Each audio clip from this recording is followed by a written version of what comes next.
sheekh waxaan la macaamilaa nin sarif la ah waxaan ka dalbaday inuu ii keeno $1,000 kadibna wuu iga tagay anigana lacagtii waan isticmaalay kadib buu ii soo doontay lacagtii kaashka ahayd ma riba waa iyadii oo cad riba kaliya ma waa iyadii oo cad waa sababtu waxa way hadda maxaan soo lahay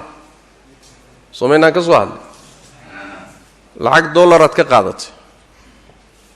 heshiiskiinana waa inaad dib ka siiso ya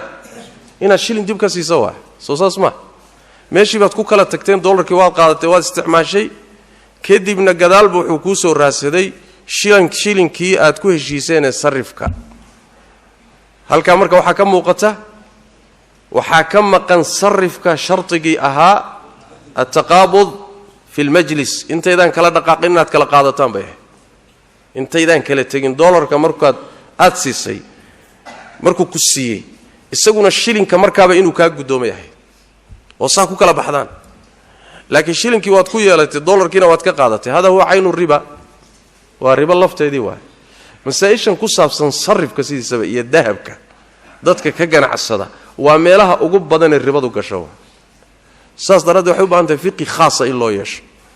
fiqi khaas in loo yeesho ruux aqoon fiican u yeeshay u baahan tahay tacaamulaadka sarifka lacagaha iyo ganacsiga dahabka wallahu a'lam